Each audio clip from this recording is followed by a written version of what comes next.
എൻ്റെ പേര് അശുഘോഷ്. ഞാൻ മാർനല്ലൂർ ക്രൈസ്റ്റ് നഗർ കോളേജിലെ BCA ഫൈനൽ ഇയർ സ്റ്റുഡൻ്റ് ആണ്. അപ്പം എൻ്റെ കയ്യിൽ ഒരു റെഡ്മി നോട്ട് 10ൻ്റെ ഫോൺ ഉണ്ടായിരുന്നു. അപ്പം ഫോണിലാണെങ്കിൽ ഒരു ഫോൺ മേടിച്ചൊരു 1.5 വർഷം കഴിഞ്ഞപ്പോഴത്തേന് സോഫ്റ്റ്വെയർ അപ്ഡേറ്റ് വന്നു. അപ്പോൾ കമ്പനി തന്നെ തരുന്ന സോഫ്റ്റ്വെയർ അപ്ഡേറ്റ് ആയതുകൊണ്ട് നമ്മൾ വന്നതിൻ്റെ സന്തോഷത്തിൽ ചെയ്തതിന് ശേഷമാണ് ശ്രദ്ധിക്കുന്നത് ഫോണിൽ സിം റീഡ് ചെയ്യുന്നില്ല, സിമ്മിൻ്റെ നെറ്റ്വർക്ക് കാണിക്കുന്നില്ല. അപ്പൊ എന്താ പ്രശ്നമെന്ന് മനസ്സിലായില്ല. ആദ്യം ഒരു സിം കാണിച്ചില്ല, അപ്പൊ ഞാൻ വിചാരിച്ചു സിമ്മിന്റെ കുഴപ്പമായിരിക്കുമെന്ന്. പക്ഷേ കുറച്ച് ദിവസം കൂടെ കഴിഞ്ഞപ്പം സെക്കൻഡ് സിം സ്ലോട്ടും പോയി. അപ്പം ഫോൺ റീസ്റ്റാർട്ട് ചെയ്യുന്ന ടൈമിൽ ഇത് രണ്ടും ഒരു മിനിറ്റത്തേന് വരും, പിന്നെയും പോകും. ഇതായിരുന്നു ഫോണിൽ വന്നിരുന്ന പ്രശ്നം. അപ്പം ഇങ്ങനെ വന്ന സമയത്ത് ഫോൺ സ്വാഭാവികമായിട്ട് സർവീസ് സെന്ററിൽ കൊണ്ടുപോയി.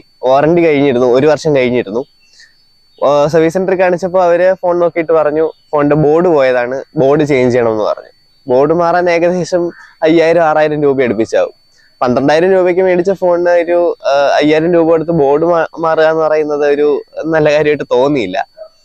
അപ്പം അവർ ചോദിച്ചാൽ പറഞ്ഞു ഇതിപ്പോ ഒന്നും ചെയ്യാൻ പറ്റില്ല, വാറണ്ടി കഴിഞ്ഞാൽ അവർക്ക് ഒന്നും ചെയ്യാൻ പറ്റില്ല, ബോർഡ് മാറുക നിർവാഹമുള്ളൂ എന്ന് പറഞ്ഞു. അപ്പം എന്റെ ഭാഗത്തുനിന്ന് വരാത്തൊരു മിസ്റ്റേക്കിന് ഞാൻ പൈസ കൊടുത്ത് ബോർഡ് മാറുക എന്ന് പറയുന്നത് എനിക്ക് അത്ര ഇതായിട്ട് തോന്നിയില്ല. അപ്പം അങ്ങനെ വന്നപ്പോഴാണ് ഞാൻ ഉപഭോക്തൃ കോടതിയെ സമീപിച്ചത്.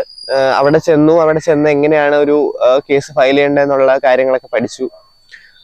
അത് നോക്കി ഒരു കേസ് ഡ്രാഫ്റ്റ് ചെയ്ത് ഫയൽ ചെയ്യായിരുന്നു. 3 ഹിയറിംഗ് ഉണ്ടായിരുന്നു. 3 ഹിയറിംഗിനും എതിർ പാർട്ടി ഹാജരായിട്ടില്ലായിരുന്നു. അപ്പം അങ്ങനെ വന്ന സ്ഥിതിക്ക് ഇത് എക്സ് പാർട്ടി വിധിയായിട്ട് കോടതി ഉത്തരവ് ഇറക്കിയായിരുന്നു. 7-ാം മാസം ഉത്തരവ് ഇറക്കി, 2023 7-ാം മാസം ഉത്തരവ് ഇറക്കി. പക്ഷേ 1 മാസത്തിനുള്ളിൽ കോടതി ഉത്തരവിൽ പറയുന്ന തുക കോമ്പൻസേഷൻ ആയിട്ട് നൽകണം എന്ന് പറഞ്ഞ സാഹചര്യത്തിലും അവര് യാതൊരുവിധ മറുപടി ഒന്നും നൽകിയിരുന്നില്ല. അപ്പം അങ്ങനെ വന്ന സമയത്ത് 1 മാസം വെയിറ്റ് ചെയ്തു. എന്നിട്ട് സെപ്റ്റംബർ മാസം എക്സിക്യൂഷൻ ആപ്ലിക്കേഷൻ ഫയൽ ചെയ്തു, ഓർഡർ എക്സിക്യൂട്ട് ചെയ്യാനുള്ള ആപ്ലിക്കേഷൻ ഫയൽ ചെയ്തു. അങ്ങനെ ഈ മാസം 7-ാം തീയതി അവിടെ നിന്ന് കമ്പനിയുടെ ഭാഗത്തു നിന്നും ഉത്തരവിൽ പറഞ്ഞിരിക്കുന്ന തുക കോമ്പൻസേഷൻ ആയിട്ട് അവര് DD നൽകുകയായിരുന്നു. കോടതിയിൽ ഹാജരാക്കി അത് മേടിക്കുകയായിരുന്നു. ഉപഭോക്തൃ കോടതിയിലെ ശരിക്കും പറഞ്ഞാൽ നമുക്ക് യാതൊരുവിധ പൈസ ചെലവും വരുന്നില്ല. ഇപ്പൊ ഞാൻ നേരിട്ട് തന്നെയാണ് വാദിച്ചത്, അവിടെ വക്കീലിന്റെ ആവശ്യം വരുന്നില്ല നമുക്ക്. അപ്പം പൈസ ചെലവിന്റെ കാര്യം നോക്കുകയാണെങ്കിൽ പൈസ ചെലവ് എന്നെ സംബന്ധിച്ചിടത്തോളം എനിക്ക് തോന്നിയില്ല. പകരം സമയം കുറച്ചധികം ചെലവാകും. കാര്യം കോടതി ഹിയറിംഗിന് വെക്കുന്ന സമയത്ത് നമ്മൾ ചെല്ലണം. അത് ഏത് സമയത്തായിരിക്കും എന്ന് നമുക്ക് പറയാൻ പറ്റില്ല, കോടതിയുടെ അവൈലബിലിറ്റി അനുസരിച്ചിട്ടായിരിക്കും വെക്കുന്നത്.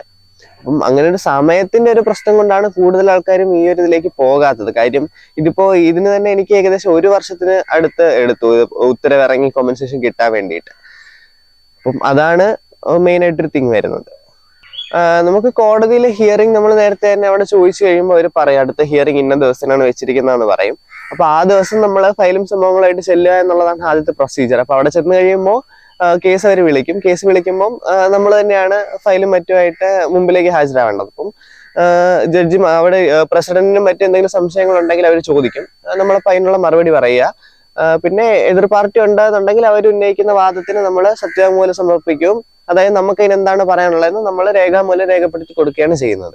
മെയിനായിട്ടും എനിക്ക് നേരിടേണ്ടി വന്നൊരു ഇതെന്ന് വെച്ച് കഴിഞ്ഞാൽ, എനിക്ക് ഈ കേസ് വെക്കുന്ന മിക്കവാറും ക്ലാസ് നടക്കുന്ന ഏതെങ്കിലും സമയങ്ങളിലായിരിക്കും. അതായത് വർക്കിംഗ് ഡേയ്സിലായിരിക്കും കൂടുതലും വെക്കുന്നത്.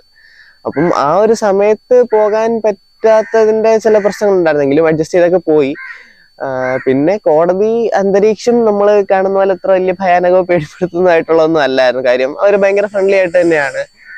അവർക്ക് അറിയേണ്ട ചെറിയ ചെറിയ സംശയങ്ങൾ അവർ ചോദിക്കുകയും പറയുകയൊക്കെ ആയിട്ട് ആയിരുന്നു.